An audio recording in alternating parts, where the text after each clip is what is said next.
मैं इंडियन हूँ, इंडियन। हम स्वयं को हिंदू कहते हैं, लेकिन वास्तव में हिंदू नाम का कोई शब्द नहीं है।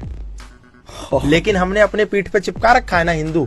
कहो गर्व से हम हिंदू हैं, हिंदुस्तान हमारा है। अब ये हिंदू शब्द कहाँ है? फिरोज उल लुगात, करीम उल लुगात, गयास उल लुगात, ये 3 डिक्शनरी है।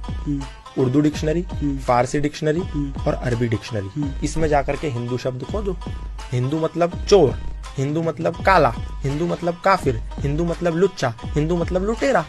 एक समुदाय ने हमको कहा कि ये हिंदू हैं और हमने कहा यस वी आर हिंदूज, हम हिंदू हैं। एक समुदाय ने कहा कि ये इंडियंस हैं, हमने कहा yes we are Indians. Indians का मतलब ऑक्सफोर्ड की डिक्शनरी में है कि those who are outdated, old fashion, अवैध संतानें, मतलब नाजायज, नाजायज औलादें। क्यों नाजायज? क्योंकि क्रिश्चियन लॉ के अनुसार जो शादी चर्च में नहीं हुई है वो मान्य नहीं है। अब हम लोग तो चर्च में शादी कर नहीं रहे, भारतीय संस्कृति में तो फेरे हो रहे हैं, यज्ञ हो रहा है, अनुष्ठान हो रहा है, तो इसका मतलब उनकी दृष्टि में हम अवैध हैं। जो हमने शादी करी वो अवैध और जो हमारे बच्चे होंगे वो अवैध, तो इंडियंस, तो वो इंडियंस। और वो हमने ले ली। Yes I am proud to be Indian. अब आप देखो अमेरिका का कोई अंग्रेजी में, जर्मन में, रशियन में कोई और ट्रांसलेशन है?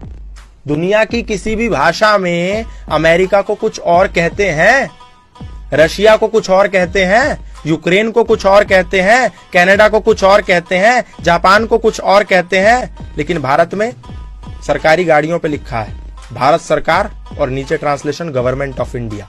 What is this? What is this nonsense? Bharat का ट्रांसलेशन अंग्रेजी में इंडिया कैसे हो सकता है? भारत मतलब भा प्लस रथ, भा मतलब ज्ञान और रथ मतलब लिप्त। जो लोग ज्ञान में लिप्त वो भारत में रहते हैं, वो भारत है और उनको भारतीय कहते हैं। आर्यवर्त, आर्य मतलब क्या? श्रेष्ठ। इसलिए वेद में कहा कि इंद्रम वर्धंतु अप्तुरहा अपाघनंतो रावणा कृण्वन्तो विश्वम आर्यम। क्या ये कहा कृण्वन्तो विश्वम इंडियन, कृण्वन्तो विश्वम हिंदू, कृण्वन्तो विश्वम मुसलमान, कृण्वन्तो विश्वम ईसाई, बौद्ध, यहूदी? नो, कृण्वन्तो विश्वम आर्यम। विश्व को मेक दिस वर्ल्ड नोबल, श्रेष्ठ है। अब ये आर्य शब्द वेदों से आया, लेकिन उन्हीं अंग्रेजों ने क्या कहा, ये आर्य तो बाहर से आए। उन्होंने हमें नाम इंडियन दे दिया और जो मूल आर्य था उसको बोला ये बाहर से आए। मेन हमारा यही पढ़ाया भी जाता है, ये पढ़ाया जा रहा है हिस्ट्रीज में। और आप गीता उठा करके देखो, आप महाभारत उठा करके देखो, श्री कृष्ण अर्जुन को कहते हैं हे आर्य पुत्र उठो। आर्य, आर्य कह के संबोधित किया। कहो गर्व से हम आर्य हैं, आर्यावर्त हमारा है।